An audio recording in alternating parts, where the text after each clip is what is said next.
You're listening to the REI Clarity Podcast, the show that guides you from confusion to clarity and sets you on the path to financial freedom faster.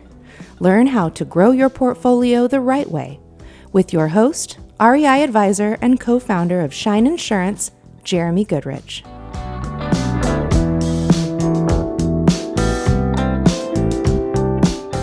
Hey, this is Jeremy Goodrich, your host for the REI Clarity Podcast. And as always, we've got a really great show for you today. This episode is going to be very specific. We're digging in with an expert in 1031 exchanges. So this is sort of deferring your taxes as part of the sale and purchase of properties.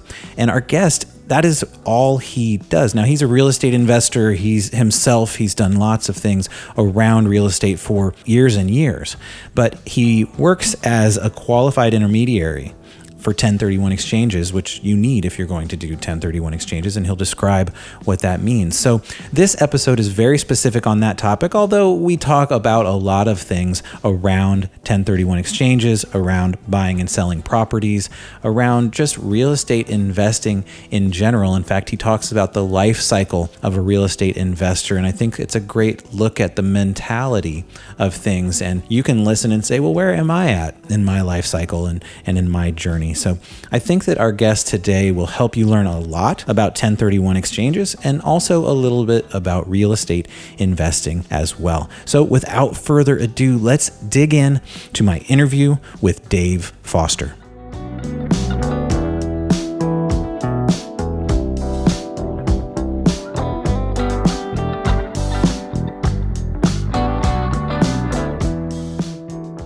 So you talk about the life cycle of a real estate investor, and that kind of comes from what we just said too. Can you talk a little bit about what you mean by that? Yeah, absolutely. For whatever reason, I ended up in this crazy small little branch of real estate tax accounting, the 1031 exchange. Along the way, my whole purpose really was to develop a real estate investing career that would allow my wife, my family, and I the freedom to do what we want. The year was 1996, and we were trying to get out of a couple high-profile corporate jobs. As we looked at it, we hit on this great idea. Can you guess what it is? Let's go invest in real estate. Yeah. So we thought that'll be awesome because we had a 10-year goal. We wanted to buy a boat, a sailboat of all things, although I grew up in Kansas and she grew up in Minnesota. So we didn't have a clue how that came about. Yeah. Let's go buy a sailboat and sail the world. So we decided real estate investing was really going to be a good way to do that. So I just dove in, right? Just like we all do. You just dive in because you don't know nothing. You're going to learn from the University of Hard Knocks, and you're going to accomplish what you're going to accomplish. And then later, as you move forward, you start to learn what you know, but you also start to learn what you don't know. Absolutely. Yeah. And then the next step past that is learning what you know that you don't know, because what you don't know is really what's going to hurt you. Yeah. And that took me on that journey of saying, okay, this is something bigger than let's just go buy a house and fix it up. And so that was kind of the catalyst for the whole thing. So, well, here's the rest of the backstory. Mm-hmm. Bought a duplex, Sloan's Lake in Denver, fixed it up, sold it for a nice profit, swaggered into my accountant's office that year, and he said, do you know what you owe in taxes? Right. I went, oh, this really sucks. I mean, all that hard work, right? Okay, this is not right. This is not going to work. So right at that moment in time, 1996, 97-ish, there was a huge court case that the government lost, the IRS lost, which never happens, but they did. It been going on for 20 years, that allowed this thing called the 1031 exchange to now be usable for regular investors. And the 1031 exchange allows you to sell investment real estate that you have profit in or that you have depreciated for a while and buy new real estate and not have to pay. You get to defer indefinitely payment of the taxes on that. Well, when I learned that, I went, this is crazy. Some friends of mine were starting up a company to do just that. I said, I'm in, let's go. And there you are. That's 22 years of a career. And along the way, both my career, because I still had the same goals, but I'd added on this extra thing called the 1031 exchange. We're still the same. And along the way, I was observing real estate investors as they were going, because everybody's at a different stage in their life and their career, right? Yeah. And that's when I kind of started to equate, like I was telling you earlier, with the idea of the caterpillar that goes into the chrysalis and becomes a beautiful butterfly. It's a cycle that everybody goes through. It may look a little different. You may be a different kind of caterpillar. You may want to be a different kind of butterfly at the end. But there's a cycle that you're going to go through. And that's what I started to identify, put it into practice with my family. And sure enough, 10 years later, we ended up buying a 53-foot sailboat with tax-free dollars from real estate investing. And we lived on it for 12 years and raised our boys. That's really cool. And I think that journey, like you just told your journey a little bit, and you're still on it, obviously, but that journey towards, hey, even though we're Midwesterners, we want to live on a sailboat for some period of time, have a sailboat. That was the journey that you wanted, the outcome that you wanted to achieve. And that's why you drove towards that place of that particular butterfly. And kind of went through that space. The other thing I just heard that I think is nice to unpack a little bit is when you say you learn to know what you don't know. And I think one of the things I've learned in entrepreneurship is the next step after understanding what you don't know is knowing how to find a team member who knows that thing that you don't know and does it really, really well, and take the risk, even if it is an expense or something you have to do, to say, I don't know that thing, and that thing has to be done well for me to succeed with the goals, for me to be able to grow to that butterfly point that I'm trying to get to in my life cycle. And I'm going to put it in the hands of someone. Yeah, that means a little bit of trust. That means a little bit of research. That means a little bit of oversight, for sure. But when you put it in the hands of someone else who really knows what they're doing, I feel like that's a piece of the evolution of real estate investing and entrepreneurship in general, where you let go of those things that you know you don't know. Is that how you saw it too? Oh yeah, most definitely. It's the team, and I think in your model you call it connection, right? It's the connection of building the people around you that know pieces of the puzzle you don't. It's impossible to be the Lone Ranger these days. Yeah. The tax code itself is 77,000 pages. Who's gonna grasp Right. all that? And it's really kind of funny because what I do every day, all day in the world of 1031, in an entire accounting degree, was one half of one class. So all of the CPAs that are out there in America right now know this much about 1031 because there's so much. So if you don't bring on team members who have more expertise, you're going to try to be both the electrician and the plumber on your rehab. That's a lot of information. Those are two things that I know you should not try and be at the same time in a rehab. But Jeremy, all you just need if it's an electrical problem is a bigger hammer. Yeah, I'm pretty sure. I'm pretty sure that's how it works too. So you're a qualified intermediary for 1031 exchanges, which means that you are that player for that piece of the puzzle. Can you describe that role a little bit? Yeah, absolutely. That's actually one of the fun things that I get to do in interacting, because the IRS requires for this process of the 1031 that you use the services of an independent, unrelated third party. And that is the only role that they can fill. So I cannot be the tax accountant for my clients. I can't be their attorney. We can't do anything for them other than the actual 1031 exchanges. So it puts us in a very unique niche position in every transaction. And what the intermediary does is they have to document in correct IRSEs the transaction of the 1031 as it goes from sale and then to the purchase. And that's one of the crucial things to think about that a lot of people just don't realize, that the 1031 exchange is always going to start with the sale of a piece of property. Yeah. And I know that's kind of counterintuitive. You say, I want to get into 1031 investing because I want to defer the tax. Well, the first thing you've got to do is build up your model so that you've got real estate that you need to 1031. You got something to sell. Which means you got to go back to the beginning and right. start and build it and get that property. And then that's where we come in the documentation of the 1031 exchange. And the IRS does not let the investor touch the money in any way, shape, or form. So the intermediary actually has to hold the funds in between the sale and the purchase. Okay, so let's use an example. So let's say, I'm an investor who has a duplex, and I'm going to sell that duplex for $200,000, and I'm interested in the 1031 exchange. Walk me a little bit through what my decision should be even before that particular sale. The first thing you've got to do anytime you're contemplating any sort of action is say, what are the consequences of it? What's the cost benefit of it? Do I need it? Rehab projects like you and I have both done, you look at the house and you go, I really would love to do the walk-in shower. And you go, stop. Does this house really need that? Because that's additional expense. So I would take a client and say, let's go back to the beginning. What did you pay for that property? Well, I paid $100,000. Okay. And now you're selling it for $200,000. How long have you owned it? Well, I've owned it for like 15 years. Well, that tells me a couple of things. First of all, it tells me that they've got a $100,000 gain from when they sold it. Right. If they haven't put any significant capital expenses in. Secondly, it tells me one thing that they probably don't know, that property has been depreciated so that now their basis in it is probably only like $50,000. Can you talk about depreciation and what people are doing with that tax benefit over the course of, in this example, that 15 years that they owned that property? This is how much I love the government, is they've trained us to call it a benefit.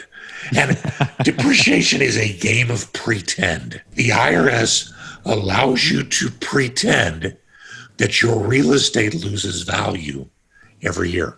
Right. And so they say, we want to help you, Mr. Investor, and compensate you for losing value. So you get a tax write-off for regular residential investment property. You get to write off on your taxes 1/27th of the value of the building on your land every year. And you think, sweet, that's a tax benefit. It lowers my taxes. Here comes the other shoe. Bom, bom, bom, bom. When you sell the property, the IRS says, well, we didn't mean to give that to you forever. You have to pay it back. So where is that a benefit? So it's really a deferred taxation. You're deferring the taxation on that property. That's exactly right. And when you have to do what is called recapturing depreciation, when you sell the property, the IRS is going to charge you 25% of what you've depreciated. So in this example we were just working with, you took a property from $100,000 to $50,000 of depreciation. So you would pay 25% on that $50,000 just for the recapture of depreciation. Okay. So that's coming back at you. You sort of got it off of your taxes. I called it a benefit, but so you've got that depreciation that you were writing off over the course of that 15 years. That comes back at the point of sale as being taxed on, and that's not even counting what your capital gains are in the process. Am I right there? That's exactly right. A lot of people call and say, I don't think I made very much money on this property because I'm not selling for much more than that. I got a lot of expenses that I put into it. That's great. How long have you owned it? Well, 30 years. Well, guess what? The value of the property is this. Yeah. And you're going to have a big bill. So in that example, sorry to cut you off, but then, so you feel like you're making $100,000 in that sale. So you have the potential tax, capital gains tax on that $100,000, assuming it's just clean. But then you could also have the additional $50K that you'd been depreciating over time, or does that mix into the 100 as a part of that? It adds to it. It adds to it. Okay. Right. Yeah. So what happens is the IRS says you took depreciation of $50,000. So instead of looking at it as if you purchased your property for $100,000, they say your property is now as if you purchased it for $50,000. Which is you're selling it for $200,000. So you have a $150,000 gain. 50 of that is depreciation, and 100 of that is capital gain. Yeah. Yeah, which, okay, that's no fun. So that's where the 1031 exchange comes in. So we can tell this person, well, you're going to pay $12,500 on the depreciation. Right. And you're going to pay $15,000 federal on the other gain. And if you're in a state like California or New York, any state that's got a tax, I think in Indiana, it's like 3.5 or 4. I think that's so it's right, still yeah. money. Yeah. Yeah. So in states with state taxes, you're usually going to end up paying about 20%. So there's another $20,000. Yeah. So you're going to, you can sell this property and be ready to write a $32,500 check to the government. Or you can do the 1031 exchange. If you're a real estate investor, I then ask, what are you going to do with the money? I'm going to go buy more real estate. Well, then absolutely do the 1031 because that's going to give you the use of that $32,000 to go buy new real estate. What would be an example of something I was going to do with the money where you would say, yeah, 1031 isn't the right plan for you? I've got to pay off student loans. Yeah. Getting a divorce. I'm tired. I don't want to be in real estate anymore. And actually, even then, what we would do first is we would talk them through passive opportunities. Yeah. And that falls into the life cycle kind of thing, right? Yeah. When you're young and energetic like you are, it's like, just give me something I can take a hammer to. But as people get more experienced or busier or more distracted, their other career is taking off, then they have to kind of look at the choice of, is it time to sell and just pay the tax? Or is there some other kinds of investments that I can put these in that don't require a lot of thought or effort on my part? And that's where 1031 investors, because the other thing you have to understand, Jeremy, is that this accumulates. Mm-hmm. So it's indefinitely deferred, but it never goes away.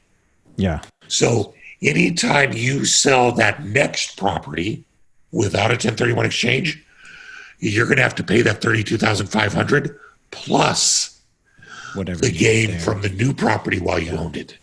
So I want to go into something you just said. So when if you're in your life cycle, you don't want to do as much stuff, you don't want to be as hands-on, you would maybe suggest 1031ing into syndication or something like that, something that's a little bit more passive in the way that you're investing? Something like that, exactly, yes.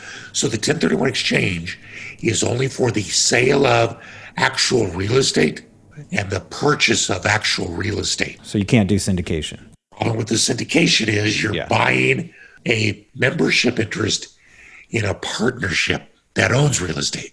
But there are syndications that can be set up where if you're coming in with a significant amount of money, they will let you buy a tenant in common interest in the building itself. So you may own 10% of the building. The partnership owns the other 90%, but the two of you have an arrangement together. So you sold real estate, you bought real estate. That makes sense. So those kind of things. So Delaware statutory trusts are very similar to that. The IRS allows them to be called real estate. Or if you've got partners that just say, hey, Jeremy, we got this great deal. We don't need you to do anything, but give us $100,000. I know I've got a lot of friends like that, right? Yeah. I don't need you to do anything, Dave. Just give me money. So we're going to buy a building. Well, that's fine. I can 1031 into that building, and I would have 25% of the building. Mm-hmm. They would have 75%. Don't talk to me about management. Just send me the check.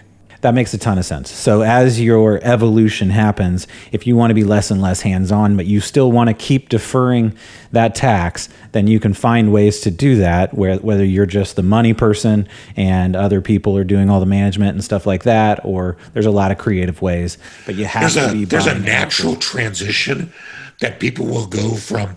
Well, a lot of people start. I don't know how. We actually didn't talk how you got your start, but there's a group of people I call the accidental investor. We're getting married later in life. People do. And generally when people marry, he's got a house, she's got a house. They get married, so they're only going to move into one of them. Yeah. By the way, which one do they always move into? The bigger one? Always. Hers. Yeah, absolutely. Because it's the only clean one. Yeah, that's true. Yeah, and keep the other one, do the investment property. That's how a ton of people get their start. Exactly. Absolutely. And so you're down the road a couple of years. Hey, let's sell that property. This is kind of fun. Let's do it again. Mm. So they sell that property. And because the 1031 exchange doesn't tell you how many properties you can buy, it tells you how much you have to invest. So they sell that property and then they buy 2 new investment properties. Mm-hmm. They double their investments. Yeah. Now they took on some more debt, but they're growing. We call that diversification exchange. 20 years later, Jeremy, they call me and they say, Dave, we don't get it. We're tired. Okay, let's talk about it. Why are you tired? Well, just a second. I got to take this call. It's from the plumber. And they come back and, yeah, I don't understand it, Dave. I'm tired. Wait a minute. Let me take this call. It's a tenant. Yeah. They've got 25 of these things. Right. They're running themselves crazy. What can we do? Well, guys, why don't you start to sell them and clump the sales together and do what we would call a consolidation exchange, and go purchase multifamily properties where they're more easily managed, or move into commercial, because the type of real estate doesn't matter as long as it's used for investment. So move into commercial triple net investments where the tenant has all the responsibilities of paying taxes, insurance, and maintenance. Yeah. Vacation rentals, those kinds of things. That's the ebb and the flow of what you can do in your life cycle to make things easy for wherever you're at. And so every single one of those transitions, you have to invest at least as much or more than you sold for is a part of the deal. But you can do that in multiple properties. You can do that in a variety of ways, correct? Exactly. Yeah. A lot of your people are probably familiar with the term turnkey providers. I can't tell you how many 1031 exchanges we've done for people in California that sold single family rental for $600,000 or $700,000 and use their 1031 exchange to go buy $600,000 Indianapolis houses.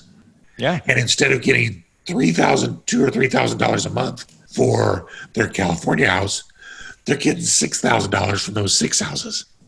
And it's a beautiful model. Makes total now, sense. Here's the end game for the whole thing. If I can give you the icing on the cake, as long as you own the property when you're doing it to the exchange, you never pay the tax. Right. As long as any time you sell that property and do another 1031 exchange, you never pay the tax. You can convert one of your properties from investment into your primary residence, and as long as you live there, you'll never pay the tax. When you sell it, you will be able, if you've lived in it long enough, to take a percentage of that built-up gain tax-free because you've converted it into your primary residence. Ah, that's an interesting end game. This is how we bought our boat. Now, this was all prior to 2008 when you could take 100% of the gain. So what I did was I would 1031 exchange from Denver to Connecticut, where we were going to be. Yeah. And then when we moved to Connecticut, I would move into the 1031 property. The house I sold in Denver that was my primary was tax-free. That money went into the bank. 2 years later, we sold the first Connecticut house. Meanwhile, we were continuing to sell and buy investment property, started buying property in Florida. We sold the house in Connecticut tax-free because we live there. Yeah. The money went in the bank. We moved to Florida. Where did we move? Into one of our investment properties. And we just kept doing that, I think, 5 times. It's almost like a house hack. It's sort of like another way to house hack, right? That's exactly what it is. Yeah. What a great model. Now, since 2008, the IRS has changed it so you don't get 100%, but still, you could get up to 60 to 80% of the gain tax-free. Okay, that's a beautiful retirement plan, right? Yeah. Here's the best one. In spite of all of this, when you die, any real estate that you have goes to your heirs at what is called a step-up in basis, which means they get it as if they paid market value on the day you died. So all of that tax from all of those 1031s, from all of those years, goes to your heirs tax-free.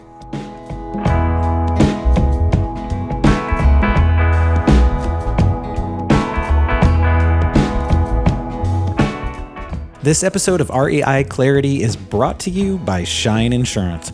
Shine Insurance is the #1 real estate specialist for investors in the Midwest. We work with real estate investors who have more than 10 units of single family, multifamily, and commercial real estate. At Shine, our process is simple, our policies are smart, and when you need us, we shine. So our quick story about insurance today is really a word of advice about talking with your insurance agent before choosing to purchase large multifamily properties that are distressed. I've run into examples over and over again where folks have made offers, are deep into their due diligence period, and give me a buzz a day before due diligence is up and say, hey, I'm buying this 400-unit apartment complex that is pretty much vacant and has been dilapidated and run down and all this kind of stuff. What's the insurance going to be? And I write back and I say, wow, well, if I can even find a good policy, or if I can even find a policy at all, it's going to be $400,000. And maybe those were the numbers that you were thinking about already. Maybe that doesn't seem like such a big deal. But I think that it's a good idea to reach out and know that insurance number early on in that process if you're buying distressed properties, really distressed properties of any kind. I would find that insurance number out early. Just ask for a ballpark number. For some bigger ones like that example I gave may take a little bit longer. But ask for a ballpark, understand the insurance portion of your purchase, especially if you have a distressed property or something unusual about it. So there it is. If you are an investor in the Midwest from North Carolina to Wisconsin, and you have a portfolio larger than 10 units, and you believe that your insurance advisor is an important part of your team, Shine is right for you. Take 10 minutes right now to go to shineinsurance.com and change the way you feel about insurance.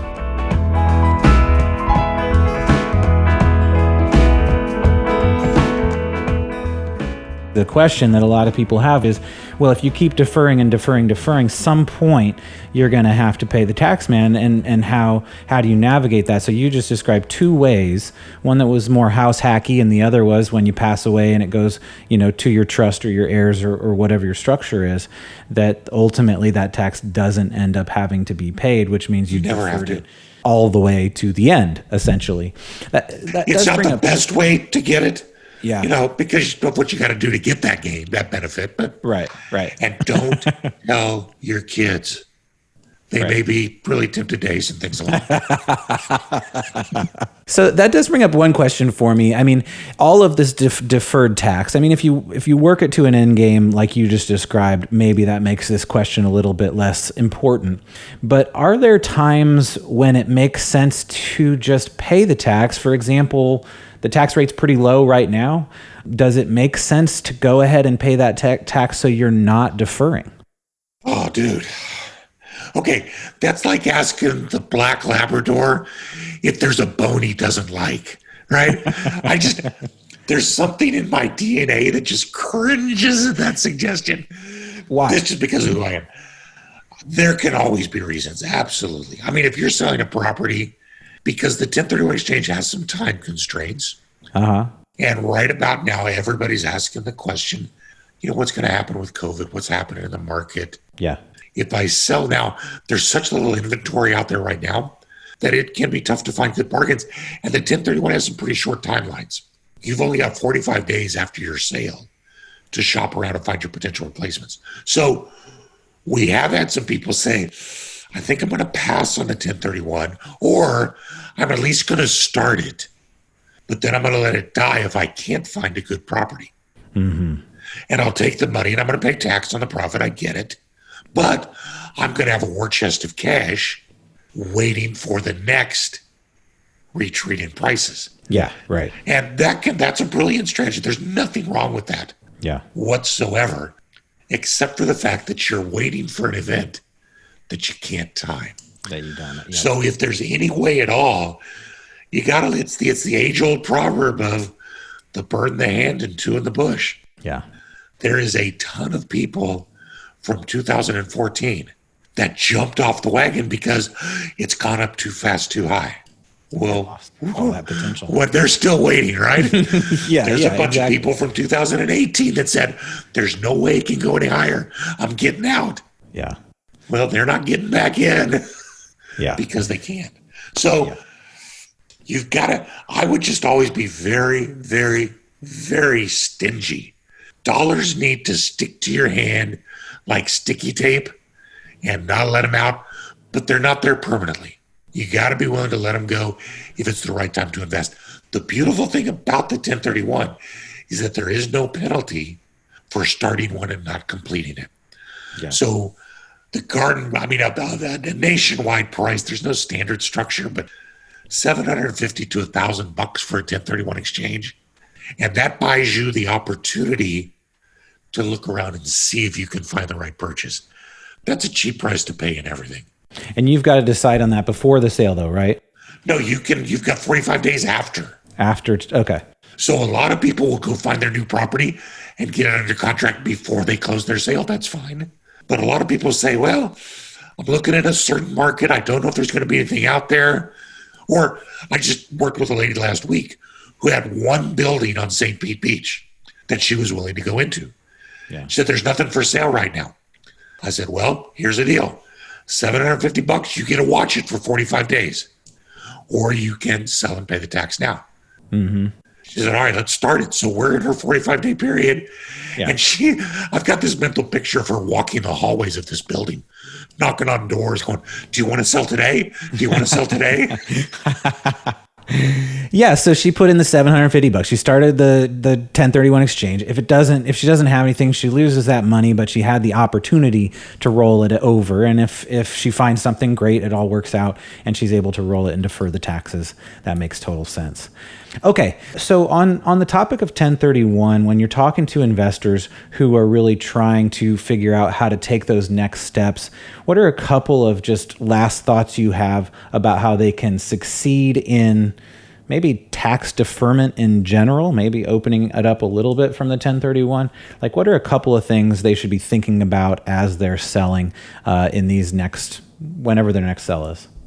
I think the most powerful thought process for me has been getting uningrained from the old school philosophy that you make money in real estate when you finish that sentence. When you sell, yeah. When you buy it. Or That's when you the buy. old school guys, right? Right, yeah. Because you got to buy it right. So we've trained a whole generation of nasty negotiators. Uh-huh. And we see them all the time going, well, I'm going to lowball because I'm going to make all my money when I buy it. Make all your money when you buy. Okay. Well, okay, yeah, but you're going to leave a string of ticked off sellers. People are going to respond. If you're so focused on getting the best price, you're ignoring the fact that you're going to keep the greatest amount of your money how you sell it. Yeah. So, yeah, you're going to make money by buying it right, but you're going to keep more money by selling it. And if you've got the longer view in mind, buying a property at market value or over market value or significantly under market value is all going to even out over time, isn't it? Mm-hmm. Meanwhile, you're doing what? Making money off that property. And so if you own the right property that's renting for the right amount, the market's going to balance out what you paid for it. Mm-hmm. And then at the end, it's going to be what he keeps. So it's going to be important. So the 1031 exchange obviously figures really heavily into that for me. Yeah. The other thing is that the write-offs that you can get, you've got to get a good accountant on board because these things change every year. Depreciation is a great example because people say, well, I didn't know about depreciation, Dave. Well, then you were missing on a tax benefit, right? Benefit. And they said, yeah, but that's okay. I don't have to pay it back. Oh, yes, you do. You're going to have to pay it back because anyway. the IRS taxes you on that.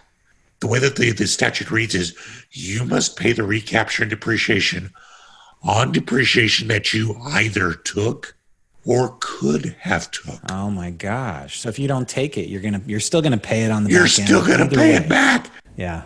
Uncle Sam is not a kind silent partner. Is that crazy? Yeah. So having a good accountant who really understands investment properties and how to work it. Exactly. I was on a forum just yesterday looking at some go back and forth, and I'm anxious to hear what the answer comes on significant losses from natural disasters where there have been insurance settlements. Yeah. Are those insurance settlements taxable? How much is taxable? And where do you get to capitalize the improvement? You lose a roof. Do you have to pay tax on the tax settlement, but then you get to capitalize so that it adds to your basis? Those are all questions that get pretty thorny real quick. It seems like no, because you're replacing the asset exactly how it was before, but I don't know.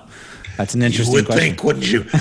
There is a huge difference between capitalized expenses, which make it look like you paid more for the property. So that property that we were just discussing a while back, so you paid $100,000 for it. Yeah. You put a $25,000 roof on it. Well, that $25,000 adds to the capitalization. So then you would add the 25, but then remember we took 50,000 in depreciation. So you subtract the 50,000 in depreciation, and now your starting basis is 75, which is better if you're going to sell. But again, if you 1031, it doesn't matter because it's all going forward. But expenses, things that are repairs, you get to write off in the current year. Capitalized expenses add to what it looks like you paid for the property. So you want to try to have as many expenses as you can.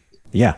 Okay. So 2 things you said so far were, don't think so much about you make your money when you buy, because a good, smart buy is important as long as you aren't burning bridges and removing connections and all the things that sometimes we are tempted to do by lowballing all over the place and stuff like that. But also because of the way it moves over time and the fact that you're invested in making money on things, it's not just when you buy, it's also when you sell, especially if you do things like 1031 exchanges that help you to mitigate costs associated with selling. So that was sort of one piece. And then the next piece is a real simple one, and that is have a good REI accountant. Good apt.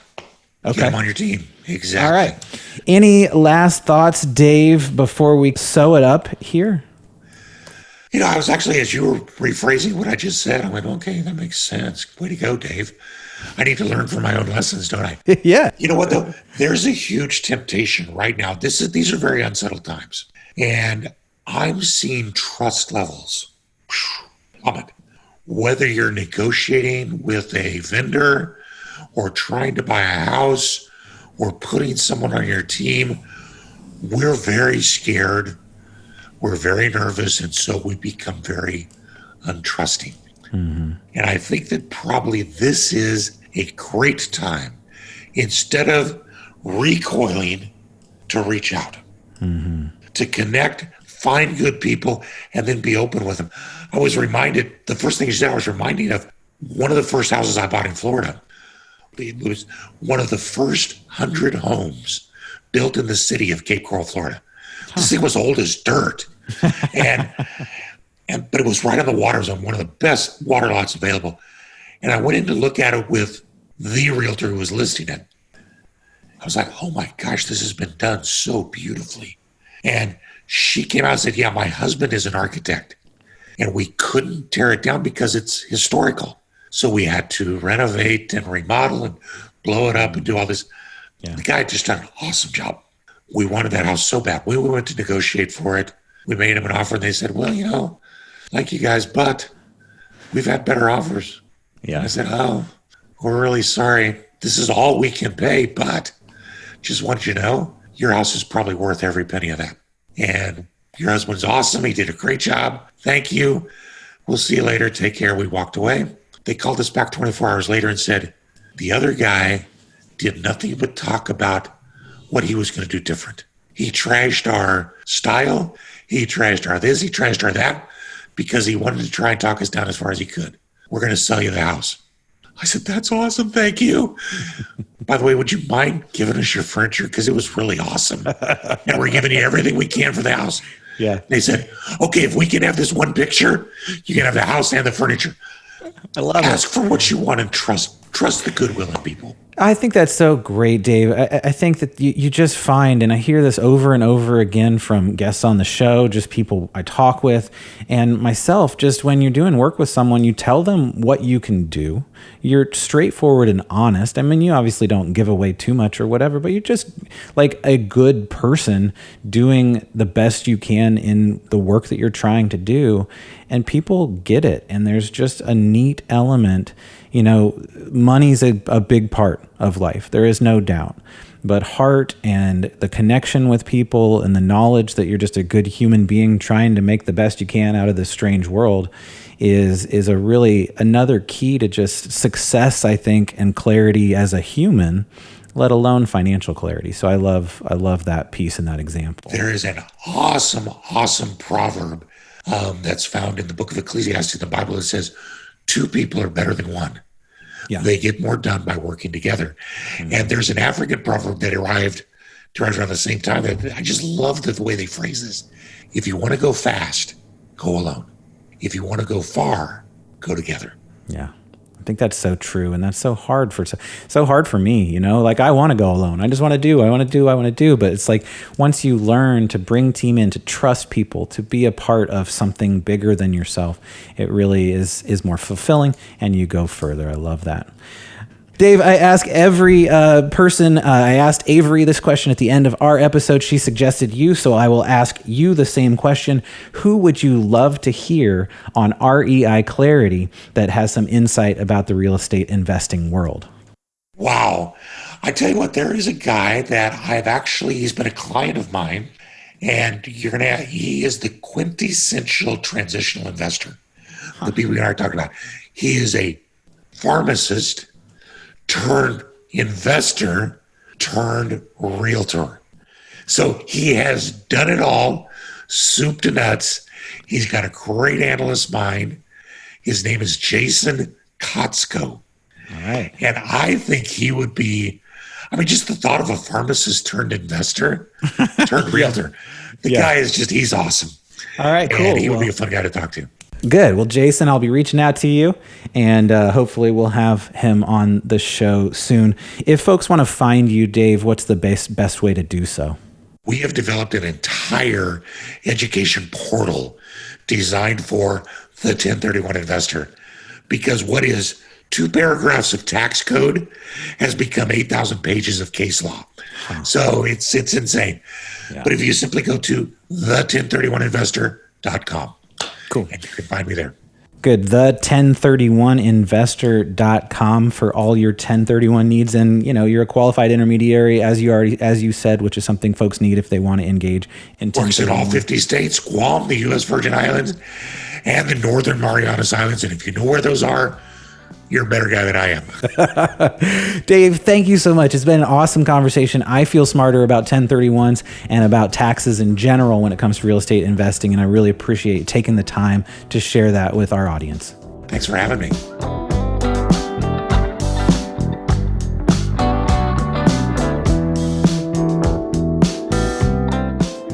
Special thanks to Dave Foster for taking the time to share his insights with us.